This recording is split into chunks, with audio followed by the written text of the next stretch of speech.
So we're going to look at the author.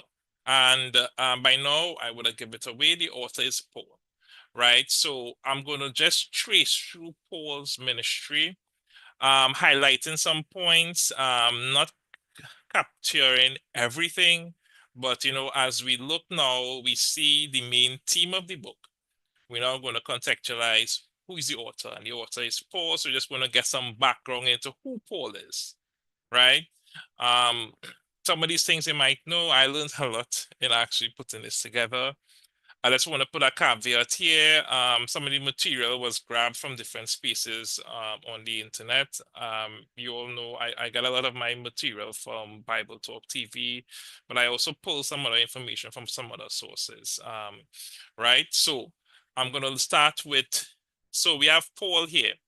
32 to 34 AD, Paul was born in Tarsus, right? He was educated in Jerusalem. And I intentionally did it in this format because um it's pointed and you could just pick it up from there, right? At the end, I will also make these slides available so you could actually consume it later if you want to. So we have, he is born at Tarsus, educated in Jerusalem. He served as a Pharisee, a special envoy of the Jewish religious leaders. And, we were familiar with that when he was charged with, if you have any questions, I can't see a hand, so you could just unmute your mic and speak, right? Charged with a special envoy to actually go and attack the Christians, right? He was converted near Damascus. He preached and spent time in the Arabian desert before entering his Christian ministry, right? So he spent some time before he started his Christian ministry, right? So that's his 32 to 34 AD. 35 AD, he tried to associate with the apostles but was rejected. He was then reintroduced by Barnabas and then accepted by the leaders of the church at Jerusalem. So that's in 35 AD. In 36 to 42 AD, he returned to his hometown and preach and teach there. So, he returned to the town, he preached and teach, and there, what is happening in this process is that he's developing, right? And he, is building his ministry during this time. 42 to 44 AD, he was recruited by Barnabas to work in the church in Antioch, northern Israel, as a teacher. He served there with a group collecting funds to help the poor in Jerusalem. One of the interesting things is that in 42 to 44, he worked in Antioch, and he was one of the perfect people to work in Antioch church because Antioch had a mixture of Jews and Gentiles. And Paul, born Tarsus, um, was a Roman citizen. What happened is that he was born in Tarsus, and Tarsus was one of the cities that was overthrown by the Romans. And instead of um, battling, fighting them, they actually gave themselves into subjection to the Roman authority. And by doing that now, they would have become part of the Roman Empire. And that's how that when the Roman city came, when the Romans came to conquer that region, they just kind of like give up kind of give up their rights, and this just because we became part of the empire. And that's just how he was had his Roman citizenship, right? So that's how that part happened. So him being Roman and also taught in the educated in Jerusalem, he was a perfect candidate for that because he knew the both sides. So you had Jews and you had Romans, Gentiles in that Antioch congregation. Paul was one of the perfect candidates because he could have speak to both sides, right? Any questions thus far?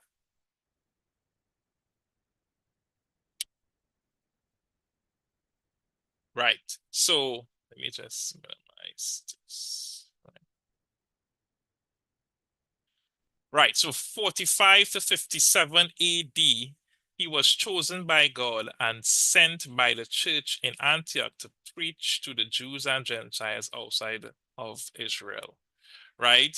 He completed three major journeys through the Roman Mediterranean Empire in 12 years.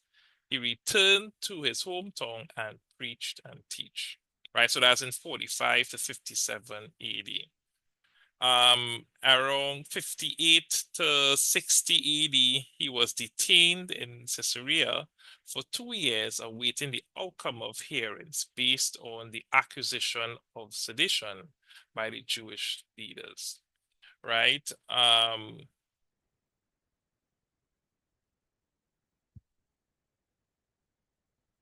He has three hearings before a series of local rulers and ultimately appeals for a hearing before Caesar in Rome in order to avoid further detainment and plots to kill him by the Jews. So, the Jews were after him to kill him because of his involvement in the church, right?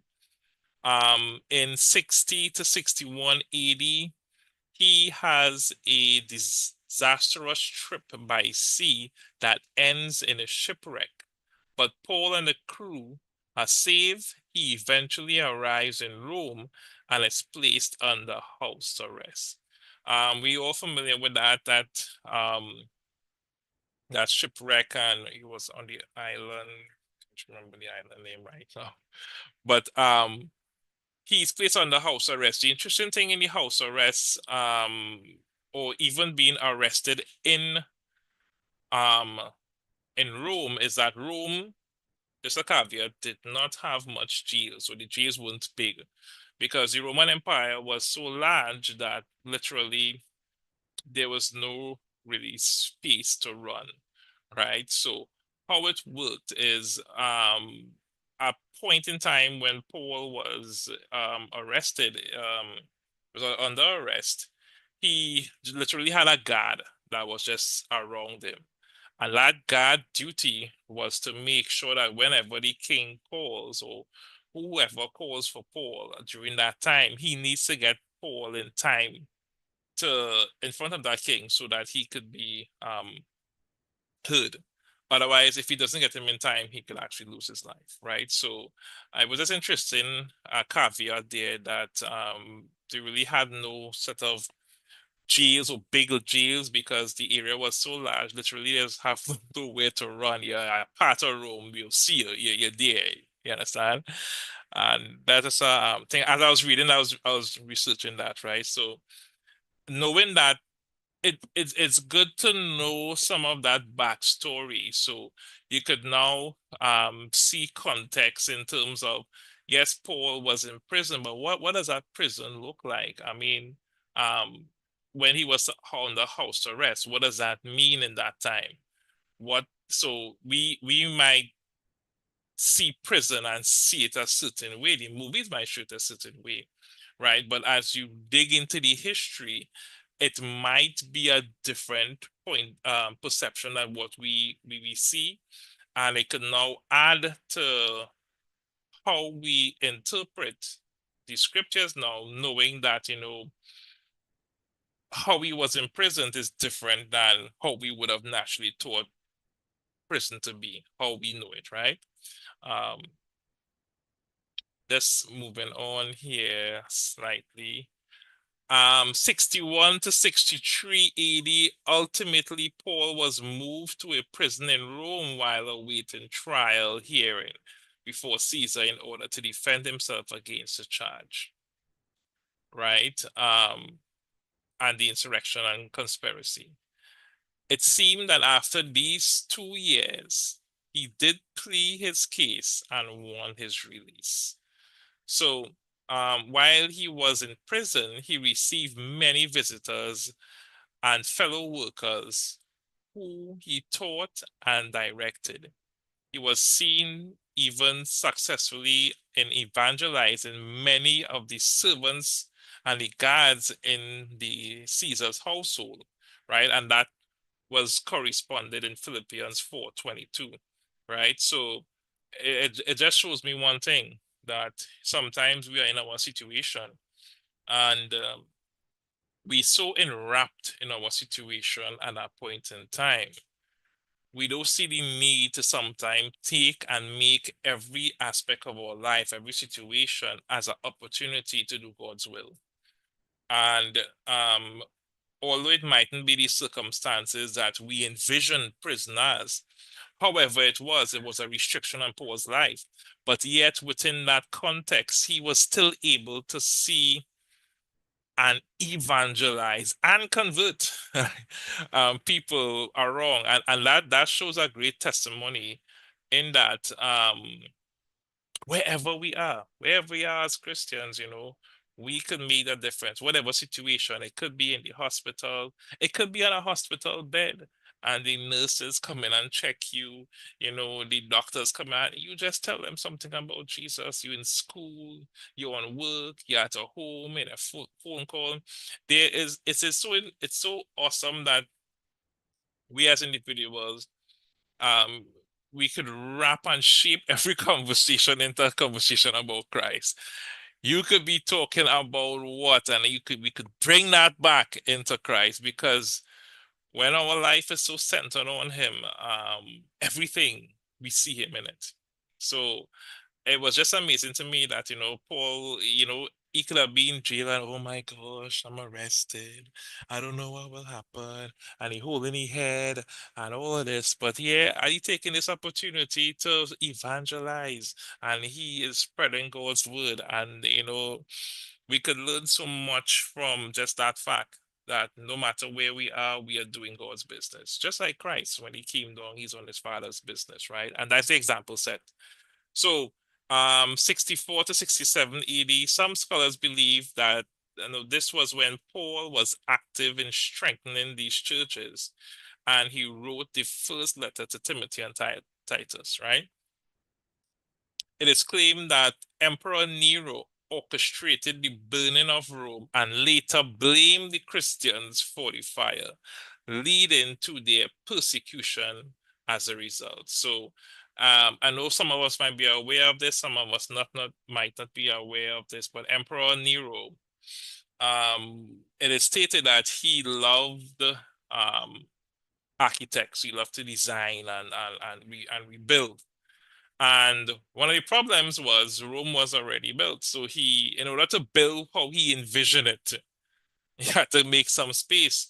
So he did his thing in the background, and then blamed the Christian because the Christians weren't liked.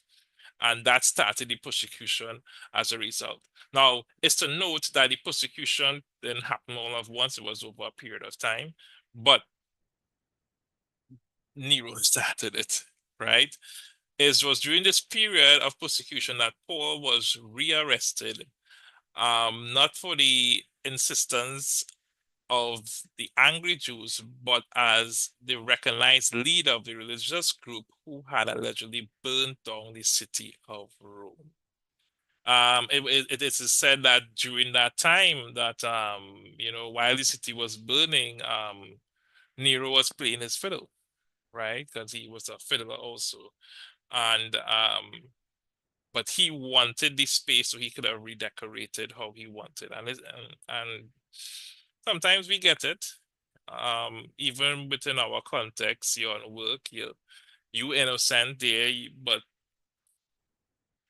you might be the easiest target because you're not going along with, you know, traditionally how the office or how that environment goes along. You there when they want to do their stuff, you are the on the next side, and they want to blame you for everything, right? And sometimes you do get the blame. And what was interesting, one thing I learned in sitting in different spaces, it's one thing um to know you're getting the blame, but it's a next thing to not know you're getting the blame. So where I currently work now, or the position I am now, I sit in different offices, and I'm able to sit in some meetings where they're speaking about someone, and that person could be innocent. But the perception and what they say about that person in that meeting room, the person don't even know they're speaking about him, but that perception is already set at that layer. And that's it. And the sad thing is that you don't even know that they are ill speaking you, right? So it's one thing to know. It's one thing to know, all right, yeah, you know your boss, and you know that they tell you something because they come back and tell you, hey, we said this, or your boss come and tell you this. But it's the next thing to being spoken of and you don't even know, right? I remember one occasion on work where I I knew everybody who actually was involved in this, and it had this one co-worker who asked me to do something IT wise, and I did it for her. And her director and her fell had a falling out, and they asked us to pull back some information. But in my mind, I knew that the girl never used to save the information on her machine. She used to save everything to a, a corporate share where everybody could have access. So when we scan the girl machine, now check it where this is me taking my personal money. I don't even know this, buying a software to scan something for the authority, not getting any of the documents, and then they still not knowing behind the scenes had a conversation about me and state that I was helping her to hide information. And the only way I found that out is because my manager told me the reason why I'm not getting promoted for certain things is because, or my full allowance for certain things is because they believe I helped this girl. And that was never told to me. That was never discussed. The Now I could have responded many different ways, but I prayed about it, and the individual who at that point who was in a position to actually grant the allowances, um, he was one of them who was speaking about me. He had an issue, and I went down and I helped him, and I even gave him my phone contact to tell him if you're having any issues, he could give me a call. What was interesting is when we walking out of his office, he told them to give me the allowances one time. And I'm like, I'm watching it. It's so simple that he could have done this at any point in time. And he just refused to do this because he believed I helped somebody else. Not even truth. And up to today, these two individuals who was involved in this process, and me and I, they're like very close. Very close. And it just goes to show you that sometimes we could respond a certain way, but sometimes you just need to let God work things out. And sorry for segueing, but it just we will always be under attack because we are different, right? We see it here. I mean, in this case, Paul attack was real. You know, he got beheaded. He got killed, but is to know that he was a forerunner for Christ for us. And sometimes we think that we have it hard, and we do go through our situations at a point in time, but sometimes looking back at what the first century Christians had to go through, I'm like, wow. Because it was said that, he had some of the Christians on stakes. They were in the garden on stakes, fleshed out. Nero was different. Paul was beheaded. So you see, it was during the second and final imprisonment that Paul wrote his last epistle to Timothy. And we believe that Paul was finally executed in Rome, beheaded in the period between 66 to 67 AD, and beheaded for Christ. So I know it's tough, no matter what we go through as individuals, what we go through in our lives. Um, But looking back and reading some of these things, to see your children dragged out and killed and murdered, and they still holding on and will not give up Christ. It's just different. It's just different, right? Um, so yeah.